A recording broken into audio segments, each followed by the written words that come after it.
ओम शांति। 5 नवंबर 2022 के आज हम ईश्वरीय महावाक्य सुनेंगे कि आज बाबा क्या कहते हैं। प्रातः मुरली। ओम शांति। बाप दादा मधुबन। बाबा ने कहा, मीठे बच्चे, तुम्हें गृहस्थ व्यवहार में रहते सभी से तोड़ निभाना है। एक बार बेहद का संन्यास कर 21 जन्म की प्रारब्ध बनानी है। प्रश्न है आज, चलते फिरते कौन सी एक बात याद रहे तो भी तुम रूहानी यात्रा पर हो। चलते फिरते ऐसी कौन सी याद रहे, तो बाबा ने कहा है कि वो क्या है, रूहानी यात्रा पर। उत्तर है, चलते फिरते याद रहे कि हम एक्टर हैं, हमको अब वापस घर जाना है। बाप यही याद दिलाते हैं, बच्चे मैं तुम्हें वापस ले जाने आया हूँ। इस स्मृति में रहना ही मन मना भव मध्याजी भव। यही रूहानी यात्रा है जो तुम्हें कौन सिखलाता है, बाप सिखलाते हैं। दूसरा प्रश्न है, सद्गति के लक्षण कौन से हैं। सद्गति के लक्षण कौन से हैं, तो बाबा ने उत्तर में कहा है, सर्वगुण संपन्न 16 कला संपूर्ण। यह जो महिमा है यही सद्गति के लक्षण है जो तुम्हें बाप द्वारा प्राप्त होते हैं। कौन से, सर्वगुण संपन्न 16 कला संपूर्ण, यही सद्गति के लक्षण हैं। गीत है धीरज धर मनुआ। ओम शांति। बच्चे नंबरवार पुरुषार्थ अनुसार जानते हैं कि अब पुराना नाटक पूरा होता है और दुख के दिन बाकी कुछ घड़ियां हैं और फिर सदा सुख ही सुख होगा। जब सुख का पता पड़ता है तब समझा जाता है यह दुख धाम है। दोनों में बहुत अंतर है। अभी सुख के लिए तुम पुरुषार्थ कर रहे हो अथवा श्रीमत पर चल रहे हो। कोई को भी यह समझाना बहुत सहज है, अभी बाबा के पास जाना है, बाबा लेने आया है। गृहस्थ व्यवहार में रहते कमल फूल समान पवित्र रहना है। कैसे रहना है, घर गृहस्थ में कमल फूल समान पवित्र रहना है। तोड़ जरूर निभाना है। अगर तोड़ न निभाया तो जैसे सन्यासियों मिसल हो गए। जो तोड़ नहीं निभाते हैं उनको निवृत्ति मार्ग अथवा हठयोग योग कहा जाता है। अभी भगवान राजयोग सिखलाते हैं जो हम सीखते हैं।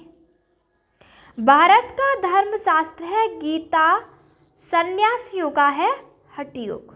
भारत का धर्मशास्त्र कौन सा है, गीता है, और सन्यासियों का क्या है, हठयोग है। तो बाबा ने कहा है, घर बार छोड़ जंगल में चले जाना। उन्हों को जन्म बाई जन्म सन्यास करना पड़ता है। तुम गृहस्थ व्यवहार में रहते एक बार सन्यास करते हो, फिर 21 जन्म उनकी प्रारब्ध पाते हो। उन्हों का है हद का सन्यास और तुम्हारा कौन सा है, बेहद का सन्यास है। तो बाबा ने कहा है, तुम्हारे राजयोग का तो बहुत गायन है क्योंकि भगवान ने राजयोग सिखाया था। भगवान ऊंचे ते ऊंचे को ही कहा जाता है। श्री कृष्ण भगवान हो न सके, बेहद का बाप है ही निराकार। बेहद की बादशाही वही दे सकते हैं। यहाँ गृहस्थ व्यवहार से नफरत नहीं की जाती। बाप कहते हैं, अंतिम जन्म गृहस्थ व्यवहार में रहते पवित्र बनो। पतित पावन कोई सन्यासी को कह नहीं सकते क्योंकि वह भी पावन दुनिया चाहते हैं, इसलिए उनको भी पावन नहीं कह सकते क्योंकि वो कौन सी दुनिया चाहते हैं, पावन दुनिया चाहते हैं।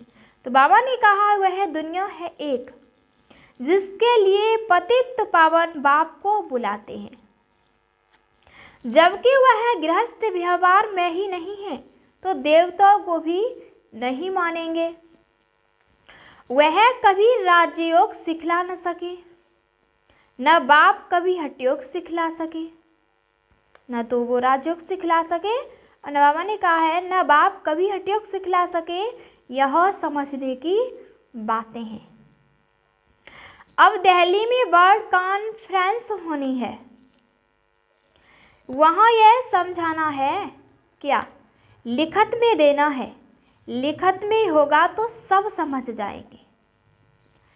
अब हम हैं ऊंचे ते ऊंच ब्राह्मण कुल के और वह हैं शूद्र कुल के, क्योंकि हम हैं आस्तिक और वो कैसे हैं नास्तिक।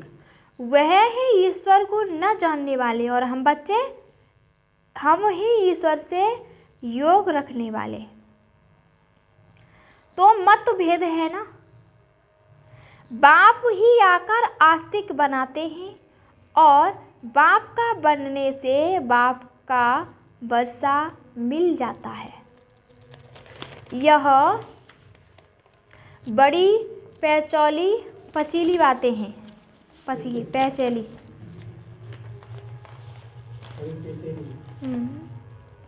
बड़ी पैचेली बातें हैं।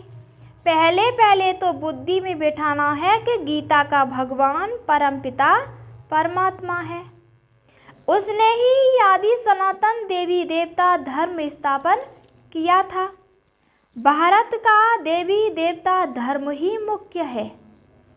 भारतवासी अपने धर्म को भूल गए हैं, क्योंकि यह भी तुम जानते हो भारतवासियों को ड्रामा अनुसार अपना धर्म भूलना ही है। तब तो बाप आकर फिर स्थापना करे, नहीं तो बाप आए कैसे। कहते हैं जब जब देवी देवता धर्म प्राही लोप हो जाता है तब मैं आता हूँ। तो बाबा ने कहा तो प्राही लोप भी जरूर होना है। कहते हैं बैल की एक टांग टूट गई है, बाकी 3 टांगों पर दुनिया खड़ी है।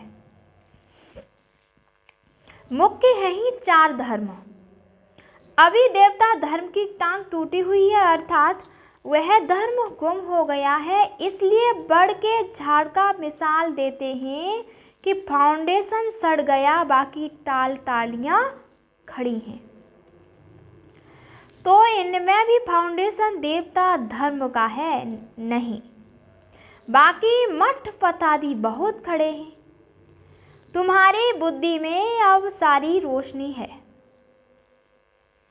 बाप कहते हैं तुम बच्चे इस ड्रामा के राज को जान गए हो कि सारा झाड़ पुराना हो गया है।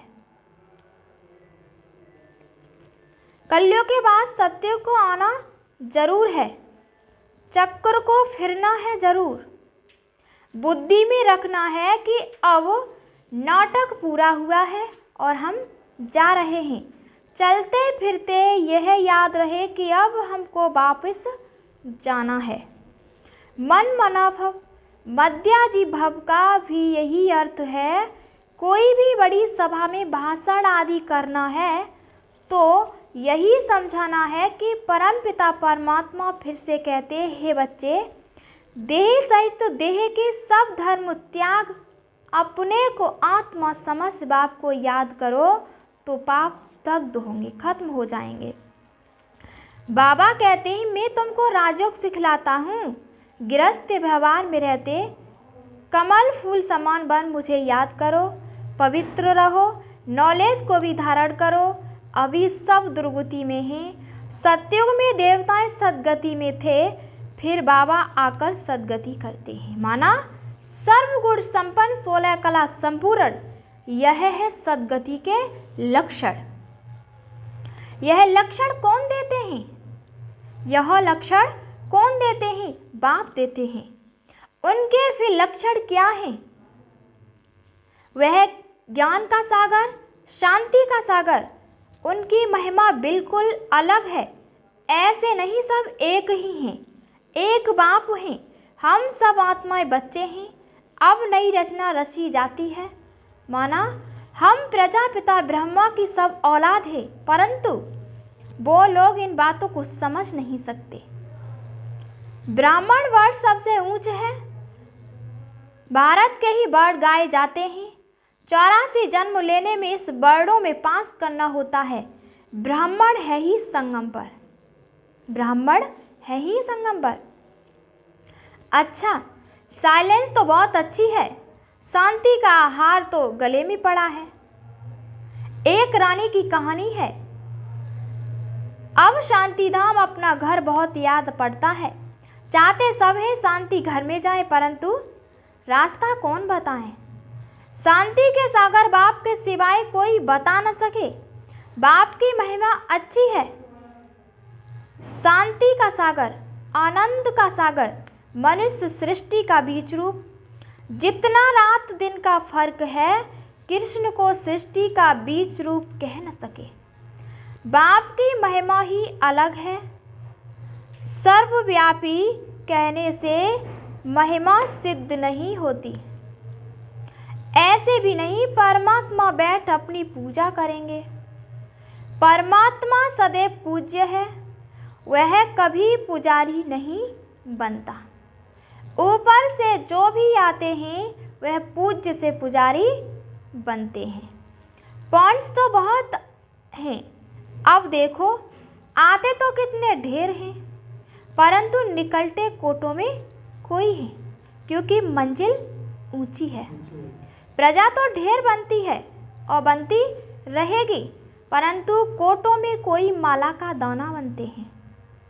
नारद का मिसाल है। तुम अपनी शक्ल देखो, लक्ष्मी को बनने के लायक बने हो। राजा तो थोड़े बनेंगे, एक राजा की ढेर प्रजा बनती है। पुरुषार्थ करना चाहिए ऊंच बनने का। राजाओं में भी कोई बड़ा राजा और कोई छोटा। भारत के कितने राजाएं हैं, कितनी राजाइयां चली आती हैं। सतयुग में भी बहुत राजाएं महाराजाएं होते हैं।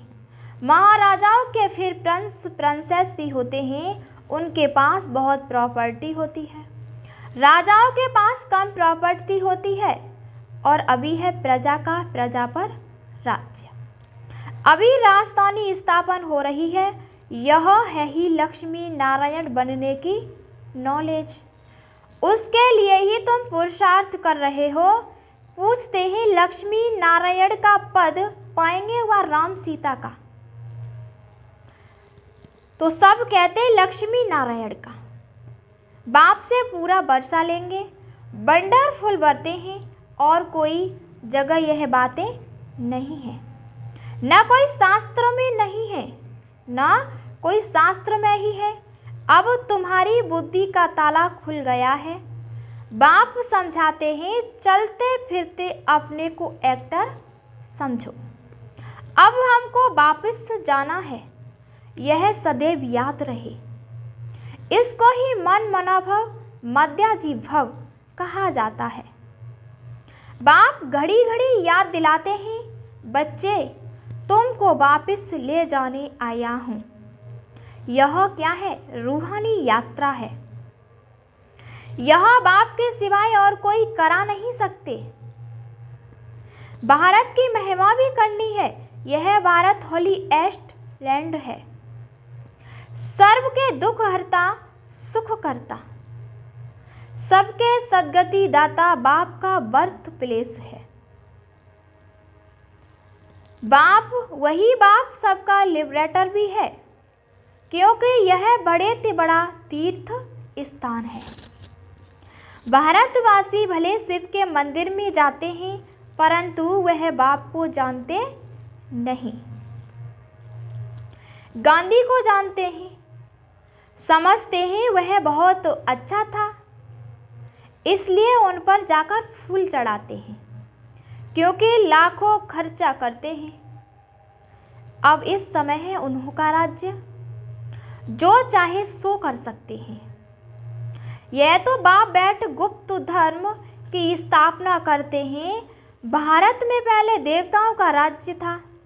दिखाते हैं असुरों और देवताओं की लड़ाई लगी। दिखाते हैं कि असुर और देवताओं की लड़ाई लगी, परंतु ऐसी बात है नहीं। यहाँ युद्ध के मैदान में माया पर जीत पाई जाती है। माया पर जीत तो जरूर सर्वशक्तिमान बाप ही पहनाएंगे। बाप ही रावण राज्य से छुड़ाए राम राज्य की स्थापना कर रहे हैं। बाकी वहाँ लड़ाई आदि की बात होती नहीं। कहाँ? सत्य की दुनिया में। अभी देखो मनुष्यों में शक्तिवान कृष्ण लोग वह सब पर जीत पहन सकते हैं, परंतु वह विश्व का मालिक बने यह कायदा नहीं है। इस राज को तुम ही जानते हो। इस समय सर्वशक्तिमान राजधानी कृष्ण की है, नहीं तो उन्हों की संख्या सबसे कम होनी चाहिए, क्योंकि लास्ट में आए हैं। परंतु तीनों धर्मों में यह सबसे तीखा है। सबको हाथ में कर बैठे हैं। सबको हाथ में कर बैठे हैं। यह भी ड्रामा बना हुआ है। इन द्वारा ही फिर हमको राजधानी मिली है। कहानी भी है, दो बंदर लड़े, माखन तीसरे को मिल जाता है। वह आपस में लड़ते हैं, माखन भारतवासियों को मिल जाता है। कहानी तो पाई पैसे की है, अर्थ कितना बड़ा है। मनुष्य एक्टर होते भी ड्रामा को नहीं जानते। इस ज्ञान को समझते फिर भी गरीब हैं, क्योंकि साहूकार लोग कुछ भी नहीं समझते। गरीब निवास पतित पावन बाप ही गाया हुआ है। अब प्रैक्टिकल में पाठ बजा रहे हैं। बड़ी बड़ी सभाओं में तुमको समझाना है, क्योंकि विवेक कहता है कि धीरे धीरे वह निकलेगी और लास्ट मोमेंट में धक्का बजना है। मोमेंट में धक्का बजना है। अभी तो बच्चों पर गृहस्चारी बैठती रहती है, लाइन क्लियर नहीं है, विघ्न पड़ते रहते हैं। जितना पुरुषार्थ करेंगे उतनी ऊंच प्रारब्ध मिलेगी। पांडवों को 3 पैर पृथ्वी के नहीं मिलते थे और अभी का यह गायन है, परंतु किसी को पता नहीं कि वही फिर विश्व के मालिक बनेंगे। प्रैक्टिकल में तुम बच्चे अब जानते हो, इसमें अफसोस नहीं किया जाता। कल्प पहले भी ऐसे हुआ था। ड्रामा के पट्टे पर खड़ा रहना है, हिलना नहीं चाहिए। अब नाटक पूरा होता है। चलते हैं सुखधाम में। कहाँ चलना है? सुखधाम में। तो बाबा ने कहा है पढ़ाई ऐसी पढ़े जो ऊंच पद पाले में। अच्छा, मीठे मीठे सिकील थे बच्चों प्रति माता पिता बाप दादा का याद प्यार और गुड मॉर्निंग। रूहानी बाप की रूहानी बच्चों को नमस्ते। हम सभी रूहानी बच्चों की रूहानी माता पिता बाप दादा को याद प्यार और गुड मॉर्निंग, नमस्ते नमस्ते नमस्ते। धारणा के लिए मुख्य सार है। पहली पॉइंट है, किसी भी बात का अफसोस नहीं करना है, क्योंकि अपनी बुद्धि की लाइन सदा क्लियर रखनी है। गृहचारी से अपनी संभाल रखनी है। दूसरा है, गृहस्थी व्यवहार से तोड़ने वाला है। नफरत नहीं करनी है, कमल फूल समान रहना है। आस्तिक बन सबको आस्तिक बनाना है। आज का वरदान है, बड़ी दिल रख सेवा का प्रत्यक्ष फल निकालने वाले विश्व कल्याणकारी भव। बड़ी दिल रख सेवा का प्रत्यक्ष फल निकालने वाले विश्व कल्याणकारी भव। जो बच्चे बड़ी दिल रखकर सेवा करते हैं तो सेवा का प्रत्यक्ष फल भी बड़ा निकलता है, और कोई भी कार्य करो तो स्वयं करने में भी बड़ी दिल और दूसरों को सहयोगी बनाने में भी बड़ी दिल हो। तो स्वयं प्रति व साथी सहयोगी आत्माओं प्रति संकुचित दिल नहीं रखो।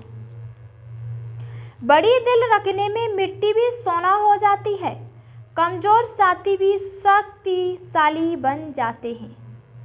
असंभव सफलता संभव हो जाती है। इसके लिए मैं की बलि चढ़ा दो तो बड़ी दिल वाले विश्व कल्याणकारी बन जाएंगे। मैं की बलि चढ़ा दो तो बड़ी दिल वाले विश्व कल्याणकारी बन जाएंगे। आज का स्लोगन है, कारण को निवारण में परिवर्तन करना ही शुभ चिंतक बनना है। कारण को निवारण में परिवर्तन करना ही वही शुभ चिंतक बनना है। अच्छा, आज मातेश्वरी जी के अनमोल महावाक्य हैं, तुम मात पिता हम बालक तेरे, तुम्हारी कृपा से सुख घनेरे। अब यह मामा किसके लिए गाई हुई है? अवश्य परमात्मा के लिए गायन है, क्योंकि परमात्मा खुद माता पिता रूप में आए इस सृष्टि को अपार सुख देता है। जरूर परमात्मा ने कब सुख की सृष्टि बनाई है, तभी तो उनको माता पिता कहकर बुलाते हैं, परंतु उनको यह पता ही नहीं कि सुख क्या चीज है। जब इस सृष्टि पर अपार सुख थे तब सृष्टि पर शांति थी, परंतु अब वो सुख नहीं है। अब मनुष्य को यह चाहना उठती अवश्य है कि वो सुख हमें चाहिए। फिर कोई धन पदार्थ मांगते हैं, कोई बच्चे मांगते हैं, तो कोई को तो फिर ऐसे भी मांगते कि हम पतिव्रता नारी बने। हर एक की चाहना तो सुख की ही रहती है ना। तो परमात्मा भी कोई समय उनकी आस अवश्य पूर्ण करेंगे। तो सत्युग के समय जब सृष्टि पर स्वर्ग है तो वहाँ सदा सुख है, और जहाँ स्त्री कभी विधवा नहीं बनती तो वो आस सत्युग में पूर्ण होती है। जो स्त्री कभी विधवा नहीं बनती तो वो आस सत्युग में पूरी होती है। तो बाबा ने कहा है, जहाँ अपार सुख है, बाकी तो इस समय है ही कलयुग। इस समय तो मनुष्य दुख ही दुख भोगते हैं, बाकी जब मनुष्य अति दुख भोगते हैं तो कह देते हैं कि प्रभु का भाना मीठा करके भोगना है। परंतु जब स्वयं परमात्मा आकर हमारे सारे कर्मों का खाता चुकता करता है, तब ही हम कहेंगे, तुम मात पिता हम बालक तेरे। अच्छा, ओम शांति।